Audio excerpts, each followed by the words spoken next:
Litijom završena je proslava krsne slave Sabornog hrama i grada Trebinja. U Litiji je učestvovalo više hiljada ljudi, a čitav dan su priređene razne manifestacije.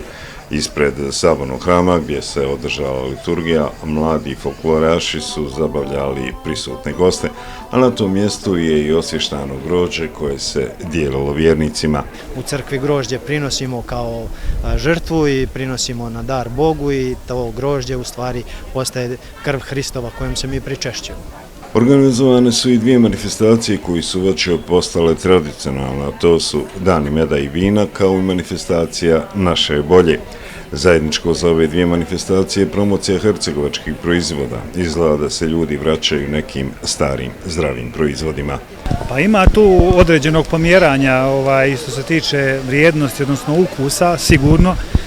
Drugo je već kad pomenu ste to i događanje u proteklih nekoliko godina je pokazala koliko je važno da vi imate izgrađenu sopstvenu bazu bilo kojih proizvoda, pa i onih koji danas izlažemo, to su naravno zbog formata ove manifestacije obično neki prehrambeni proizvodi. A kad govorimo o proizvodima, tu su sir, med, pršut i još jedan zanimljiv proizvod. Udruženje žena Vasilisa proizvodi keks na bazi ljekovitog bilja.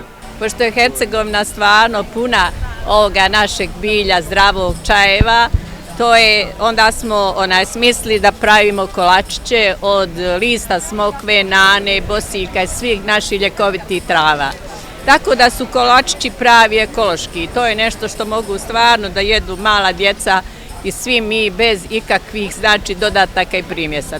Upravo Hercegovina zasniva sve svoje proizvode na bogatstvu ljekovitim biljem. Pa bavimo se proizvodnjom organske kozmetike, prirodne čajeva, sve na biljnoj bazi, imamo ISO sertifikate da je sve organski, koristimo sve što proizvodimo na našim plantažama, u Ljubinju pretežno i nešto u Bileći u drugoj radnoj jedinici.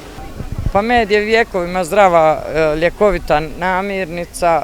Znamo svi da je dobar i za disajne puteve i za želudac, za gastro uopšte. Med je maltene nezamjenjiv i uvijek je bio kvalitetan med, je uvijek bio i na cijeni i jako je dobra i zdrava namirnica. Jedan od izuzetno zdravih plodova je smokva od koje se koristi svaki dio biljke. Znači od smokve ništa ne bacam, sve koristim. Znači proizvodim sadnice, a i list proizvodim plus plodove što prerađujem. Od lista imam 4 proizvoda. Imam čaj od lista smokve, jako je dobar za dijabetičare i holesterol. Imam brašno koje se koristi sa vrelim mlijekom za bronhitis i astmu. Imam sirup za kašalj, znači paleta proizvoda je baš velika. Na Litiji kao i na liturgiji učestvovali su pored Trebinjaca i turisti pravoslavne vjeroispovijesti koji su u Trebinje došli radi praznika, ali i zbog koncerta Zdravka Čolića.